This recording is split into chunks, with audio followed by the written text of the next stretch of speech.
Hello, my name is Elliot and today we're going to be having a go at fixing up an Amiga Seamaster 120. This one has the reference 166.027. I picked this thing up recently. It's in really nice condition. I'm very happy with it. Obviously there's a few scuffs. We can sort out the plexiglass. But as for the case, I mean it's light scratches and general wear, but I'm definitely not going to be doing any polishing to it because the more you polish stuff, the less original it becomes. Plus, for a watch that's 50 odd years old, you can expect a few bits of wear.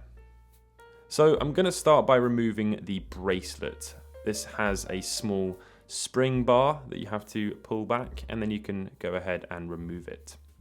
Now we're going to give the case and bracelet a clean in the ultrasonic cleaner. You can see there's just some general dirt and stuff that's built up over the years. Now this isn't the right tool. I should mention I'm not a watchmaker and don't really have any experiences with watches. So we should see how this goes. Now I'm going to remove the case back and we're going to get a good look at the problem that we need to sort out today, the main issue. Look how beautiful that movement is inside. So as you can see around the edges, a lot of built up black stuff has occurred. And that right there is the rubber gasket that has basically just perished over the years. So on the top layer it's sort of gone a crusty, black, crumbly material.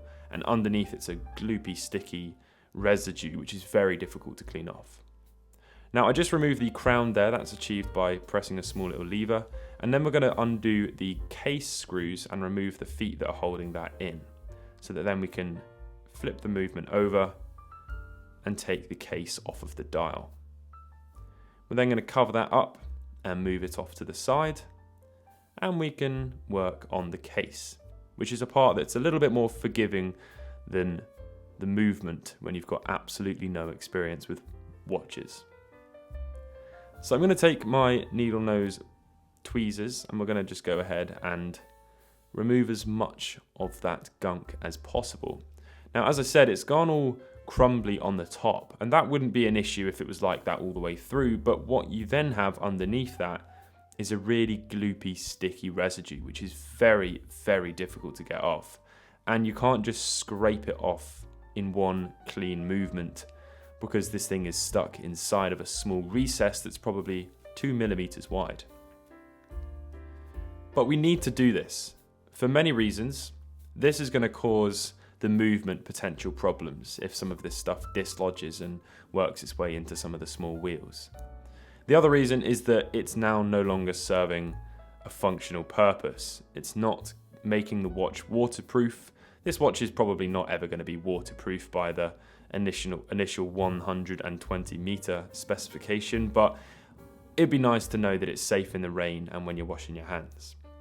So I'm going to use some isopropyl alcohol on the case back, which is a lot easier to clean because obviously you've got that lip there that you can just rub down with a cotton bud and that's going to go ahead and clean that all off.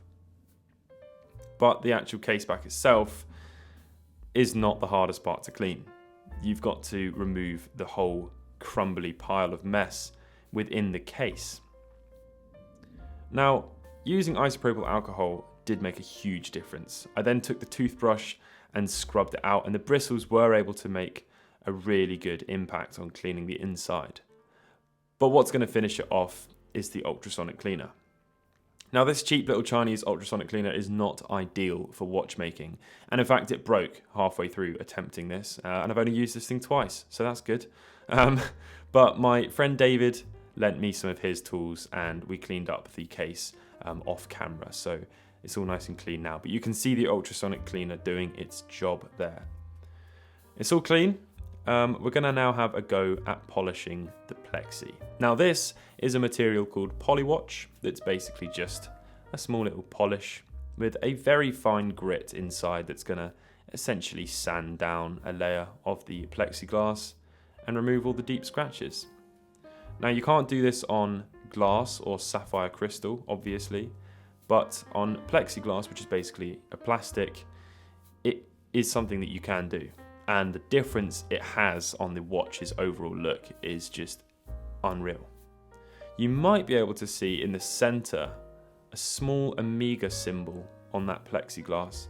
That obviously shows that this plexiglass is original, and although you can replace the plexiglass, it's going to be pretty hard to find an original Amiga one. So this was it, getting it back from David, who's given it a good clean at this point. And yeah, you can see now it's really starting to look quite beautiful again. So once I struggle to undo this case back, we're then going to have a go at putting the watch back together.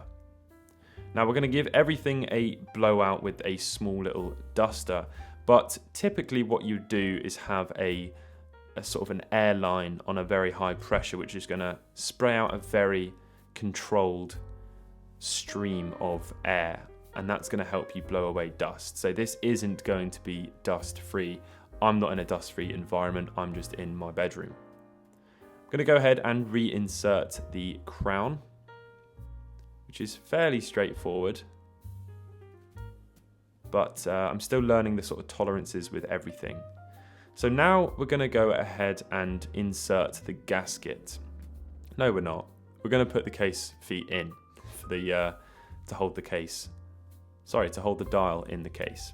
This isn't scripted. This is the first time I'm trying a video like this, so let me know what your thoughts are. So yeah, we're going to go ahead and set that foot in and then do the same on the other side.